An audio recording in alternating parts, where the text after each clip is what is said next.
Cocaine queen अनमोल उर्फ पिंकी से अदाकारों और सियासी रहनुमाओं के मुबैना राबतों का इंकशाफ हुआ है। मुनशियात खरीदने वालों में अदाकार और मॉडल्स भी शामिल हैं। जरा ये बताते हैं कि अनमोल उर्फ पिंकी से 700 से 800 अफराद कोकेन खरीदते थे। कोकेन के 100 से 150 मुस्तकिल खरीदार थे। अनमोल उर्फ पिंकी से पुलिस तहकीकात की तफसीलात सामने आ गई। मुलजिमा अनमोल ने दावा किया कि सियासी रहनुमा और उनकी बेगमात भी राबते में थी। मुलजिमा ने इल्जाम लगाया कि दरख्शा, गिजरी, बोर्ड बेसन पुलिस स्टेशन को लाखों रुपए रिश्वत दी। अनमोल उर्फ पिंकी के नेटवर्क का पर्दाफाश, मुनशियात बेचने और खरीदने वालों की तफसीलात मंजर आम पर। दौरान तफ्तीश मुलजिमा के सनसनीखेज इंकशाफात। बताया 700 से 800 अफराद कोकेन खरीदते थे। 100 से 150 कोकेन के मुस्तकिल खरीदार थे। शोबिज स्टार्स और सियासी शख्सियात का भी राब्ता था। साबिक शौहर राना नासिर के इदारों से ताल्लुकात थे। राना नासिर के भाई कराची में मनशियात के डीलर हैं। वही वुकला दफातर और चैम्बर्स में मनशियात रखते थे। पिंकी के नेटवर्क का अहम किरदार जिशान भी पकड़ा गया। तहकीकाती हुक्काम के मुताबिक जिशान पिंकी के अकाउंट संभालता था। पुलिस ने मजीद 2 अफराद को हिरासत में ले लिया, जबकि पिंकी से राब्ता रखने वाला पुलिस एहलकार कामरान ताहाल फरार है। पिंकी की नई ऑडियो भी मंजर आम पर आई, जिसमें उसे मंशियात के इस्तेमाल का तरीका सिखाते सुना गया। ड्रग क्वीन के भाइयों का रिकॉर्ड भी सामने आया। पुलिस के मुताबिक मुलजिमा के 3 भाई रियाज बलोच, नासिर और शौकत बख्श भी ड्रग सेलर हैं। शौकत बख्श मंशियात फरोशी के लिए खास कारिंदा है। तीनों भाइयों के खिलाफ असला ऑर्डिनेंस और नारकोटिक्स एक्ट के तहत मुकदमात दर्ज हैं। जराये के मुताबिक पोश इलाकों और तालीमी इदारों में मुलजिमा का 6 रुकनी गैंग काम करता है, जो तालीमी इदारों में तलबा को टारगेट करते थे। पुलिस ने सिटी कोर्ट में पिंकी के मुकदमात और मंशियात बरामदगी की रिपोर्ट भी जमा कराई, जिसे केस प्रॉपर्टी का हिस्सा बना लिया गया। साथ ही रिपोर्टर लियाकत अली राना के साथ नवीद कमाल, समा, कराची। तो कराची में गिरफ्तार अनमोल उर्फ पिंकी से पुलिस तहकीकात जारी है। कराची और लाहौर में होने वाली तहकीकात पर बात करने के लिए ब्यूरो चीफ कराची असलम खान, कराची से हमारे रिपोर्टर नवीद कमाल और लाहौर से फहद भट्टी ने हमें ज्वाइन किया है। सबसे पहले ब्यूरो चीफ कराची असलम खान की तरफ चलेंगे और उनसे हम बात करेंगे। असलम साहब, वो लड़की जो कि ये ख्वाहिश रखती है कि मैं मॉडल बनूंगी लेकिन एक कोकेन क्वीन बन जाती है, क्या है बैकग्राउंड? कब वो इस फील्ड में आती है? कब उसके ऊपर इल्जामात लगते हैं? कब से ये धंधा शुरू किया हुआ है इसने और कौन कौन इसके साथ है?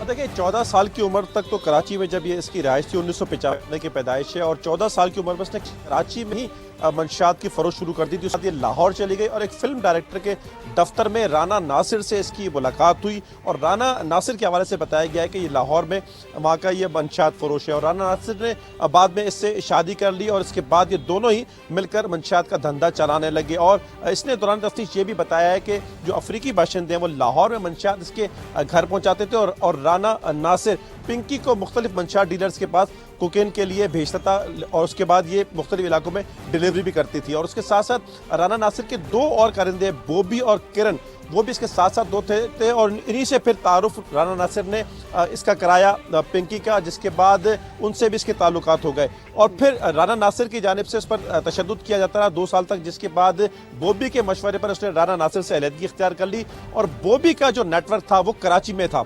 तो बॉबी के मशवरे पर अनमोल उर्फ पिंकी ने अपना एक नेटवर्क बनाना शुरू कर दिया, क्योंकि उससे पहले राना नासिर का जो नेटवर्क था वो ना सिर्फ कराची, लाहौर और इस्लामाबाद तक था। अब बॉबी ने 2 साल तक पिंकी की मदद की और उसको मंशियात के 10 से 12 बार उसने उसको मंशियात डिलीवरी की। और उसके साथ साथ मंशियात के जो मुख्तलिफ मंशियात हैं, उसमें आइस भी है, उसमें कोकेन भी है, वो पिंकी को देता रहा और उस पर वो मुख्तलिफ तजुर्बे करती रही। और उसके बाद उसने अपना एक ब्रांड बना लिया जिसके बारे में कहा जाता था कि जो 10 से 12 हज़ार की कोकेन थी उसको वो 40,000 रुपए तक बनाकर फरोख्त करती थी। तो ये अभी इब्तिदाई तफ्तीश में चीज़ें सामने आई हैं और 6 रुकनी इसका जो ग्रोथ था वो तालीमी इदारों में और पोश इलाकों में मौजूद था, जिसमें एक खातून और 5 मर्द थे। इसका एक और अहम कारिंदा जो है वो जिशान, वो पकड़ा गया, जिससे अकाउंट देखता था। लेकिन एक अहम एहलकार जो पुलिस का कामरान है वो अब तक जो है मफरूर है। सही, बिल्कुल आप असलम साहब जो बता रहे हैं उसके मुताबिक तो ये भी समझ में आ रहा है कि इस गंदे धंधे की जड़ें जो है वो कराची से बाहर भी फैली हुई हैं।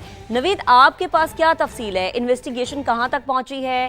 कैसे जो है बाकी लोगों को गिरफ्तार किया गया? मुकदमात में कौन कौन सी दफात दर्ज की गई हैं? तफसीलन आगाह कीजिएगा। इस तमाम अमल से जो 3 रोज़ा रिमांड के बाद जो इंकशाफात हुए हैं, उसके बाद ये बात बड़ी वाज़ेह हो गई है कि रिमांड क्यों होने नहीं दिया गया और इसके पीछे ऐसे कौन से नादीदा हाथ थे जो इसका रिमांड होने देना नहीं चाहते थे। बड़े बड़े नाम आए हैं, सियासतदानों के नाम आए हैं, साबिक एमएनएस के नाम आए हैं, अदाकारों के नाम आए हैं जो कोकीन के ख़रीदार थे।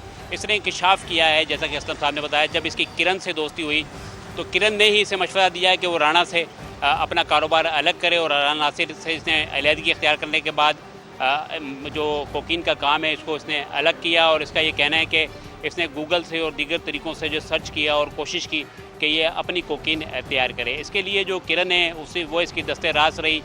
किरण ने एक अफ्रीकी शख्स से शादी कर रखी थी जो खालिश कोकीन जो है लेकर आता था और लाहौर में फ़राहम करता था। ये 1 ग्राम से 10 ग्राम कोकीन तैयार करते थे, जिसकी मालियत 9 से 10 हज़ार होती थी 1 ग्राम की, और जब ये उसको वेट करके तैयार करते थे तो 25 से 30 हज़ार पर ग्राम ये फ़रोख्त करते थे। ये कराची में जो है इकबाल उर्फ बाला नामी एक शख्स को इसने इंकशाफ किया है कि ये मंशियात देती थी। इसका ये कहना था कि जिन राइटर्स को हम इस्तेमाल करते थे आम तौर पे वो राइटर्स लाइल्म होते थे कि इसके अंदर असल माल क्या है, और इसको जो है इकबाल उर्फ जो बाला है यहाँ पर दीगर जो इसके कारिंदे हैं उनकी मदद से फ़रोख्त करता था। इसका ये कहना है कि लाहौर से कराची एक कंसाइन के जो है पहुँचाने के 50,000 रुपये देते थे। मुतअद्दिद बार ये ख़ुद भी जो है यहाँ पर कंसाइनमेंट लेकर आई। आपने बात की मुकदमात में 69C की दफ़ा ऐड की गई है। 23(1)A जो है नाजायज़ असले का केस होता है जी। वो ऐड की गई है, और इसके अंदर जो शवाहिद हैं, शहादतें हैं, जो गवाह हैं वो अहमियत के हामिल होंगे। सही, ठीक है, आपने हमें तफसीलन आगाह किया नवीद। अफाद, मैं आपकी तरफ आती हूँ। जैसा कि नवीद ने भी लाहौर का जिक्र किया, तो लाहौर में जो मुकदमा दर्ज हुआ उसकी क्या तफसील है, वो क्या बैकग्राउंड है? महक, लाहौर में 2 मुकदमात दर्ज हुए थे अनमोल उर्फ पिंकी के 2 भाइयों के अगेंस्ट। एक मुकदमा दर्ज हुआ 2020 में और एक मुकदमा दर्ज हुआ 2022 में। जो 2020 में मुकदमा दर्ज हुआ था अनमोल के भाई नासिर के खिलाफ, उसमें भी अनमोल उर्फ पिंकी नामजद है, जबकि जो 2022 में कोट लखपत के इलाके में जो मुकदमा दर्ज हुआ कोट लखपत थाने में, उसमें भी बाकायदा तौर पर अनमोल उर्फ पिंकी जो है वो नामजद है। लेकिन वो बराह रास्त जो है वो मुकदमा दर्ज हुआ था अनमोल के भाई रियाज के खिलाफ, और दोनों मुकदमात में अनमोल उर्फ पिंकी जो है वो नामजद है। और अब बाकायदा तौर पर DIG इन्वेस्टिगेशन सैयद ज़िशान रज़ा ने इन दोनों बात का जो है वो ऑडिट करवाने का फैसला किया है, और ये टास्क सौंपा गया है SP CRO को, जो बाकायदा तौर पर इसका ऑडिट करेंगे। और उसके बाद जो है वो बाकायदा तौर पर ये बताया जा रहा है DIG इन्वेस्टिगेशन की जानिब से कि इन दोनों मुकदमात में मुलजमान की गिरफ्तारी हुई, ट्रायल मुकम्मल हुआ, चलान अदालत में जमा करवाया गया, मगर दोनों मुकदमात में अनमोल का जिक्र है तो अनमोल की गिरफ्तारी नहीं हुई, जिसके लिए उन्होंने बाकायदा तौर पर एक टीम तश्कील दी है। और जो मुतलका अदालत है उससे इजाज़त भी तलब की जा रही है कि अनमोल की गिरफ्तारी को जल्द यकीनी बनाया जाए, और अनमोल को कराची से लाहौर मुंतकिली के लिए बाकायदा तौर पर एक टीम तश्कील दे दी गई है। और ये भी फैसला किया गया है कि उस वक्त 2020 में और 2022 में जिन तफ्तीशी अफसरान ने अनमोल की गिरफ्तारी नहीं डाली थी, उन तफ्तीशी अफसरान के खिलाफ महकमाना कार्रवाई का भी आगाज और ये फहद बहुत जरूरी है कि पता चलना चाहिए कि वो अफसरान आखिर कौन थे। आपका बेहद शुक्रिया नवीद, आपने भी हमें अपडेट किया, आपका भी शुक्रिया। ब्यूरो चीफ कराची असलम खान हमारे साथ मौजूद थे। असलम साहब, आपका भी बेहद शुक्रिया। तो अब जरा आगे बढ़ते हैं और अनमोल उर्फ पिंकी गैंग मनशियात की फरोख्त के लिए कैसे काम करता है, तफसीलात सामने आ गई हैं। अनमोल उर्फ पिंकी का गैंग कराची में माहाना 2 करोड़ से जायद की मनशियात फरोख्त करता है। पिंकी मनशियात की खरीदो फरोख्त की पेमेंट ऑनलाइन करती थी। पिंकी नए कस्टमर के लिए मनशियात राइडर के बजाय मखसूस जगहों पर रखवाती थी। पौश इलाकों और तालीमी इदारों में मुलजिमा का 6 रुकनी गैंग काम करता था। मुलजिमा ने बताया कि लाहौर से मनशियात भेजने के लिए इंटर सिटी बसों का इस्तेमाल किया जाता है। मुलजिमा ने इंकशाफ किया कि मेरा शनाख्ती कार्ड ब्लॉक हुआ तो समीर के नाम पर बैंक अकाउंट खुलवाया। मुनशियात की रकम मोबाइल अकाउंट से भेजी और वसूल की जाती है। रकूम की मुंतकिली के लिए गुलिस्तानी जौहर की फ्रेंचाइज इस्तेमाल की जाती थी। पिंकी के जेर इस्तेमाल 2 मोबाइल सिम्स दीगर लोगों के नामों पर रजिस्टर्ड निकली है। साबिक शौहर के 2 भाई बतौर वकील काम करते हैं और पुलिस से बचने के लिए मुनशियात वुकला के चैम्बर्स में रखी जाती थी। 2 बड़ी शख्सियात की अहम मुलाकात। चीनी सदर शी जिनपिंग कहते हैं कि सदर ट्रंप ने इस बात पर इत्तफाक किया है कि हमें एक दूसरे की मुखालिफत के बजाय ताउन करना चाहिए। दुनिया के 8 अरब लोगों के फायदे के लिए मुश्तरका जिम्मेदारी अदा करनी होगी। हम दुश्मनी नहीं शराकतदारी पर यकीन रखते हैं। हमें एक दूसरे की कामयाबी के लिए मदद करनी होगी। चीनी सदर का कहना था कि दोनों ममालिक को स्ट्रेटेजिक ताल्लुकात मजीद मजबूत बनाने चाहिए। अमरीका और चीन के ताल्लुकात दुनिया के लिए अहम हैं।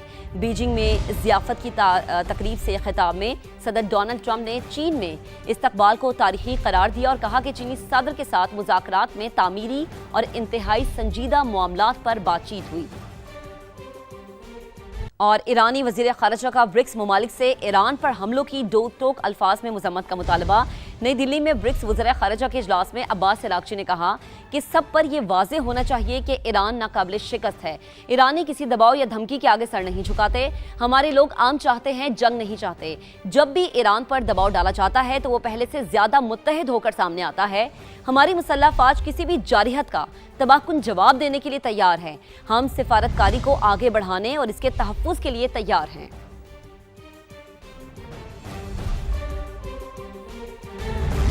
अब आपको बताएं कि बरतानवी वज़ीर आज़म कियर स्टारमर को एक और धचका। बरतानवी वज़ीर आज़म की काबीना के अहम रुकन वज़ीर सेहत ने भी ओहदे से इस्तीफ़ा दे दिया है। वज़ीर आज़म को भेजे गए इस्तीफ़े में वेस्ट स्ट्रिंग ने कियर स्टारमर पर अदम एतमाद का इजहार करते हुए लिखा कि अगले आम इंतखाबात में कियर स्टारमर पार्टी की क़यादत के अहल नहीं हैं। बरतानवी मीडिया ये रिपोर्ट करता है कि उनके वज़ीर सेहत को कियर स्टारमर के मुतबादिल के तौर पर देखा जा रहा है। 81 अरकान की हिमायत मिलने की सूरत में वो पार्टी क़यादत के लिए खुद को पेश कर सकते हैं।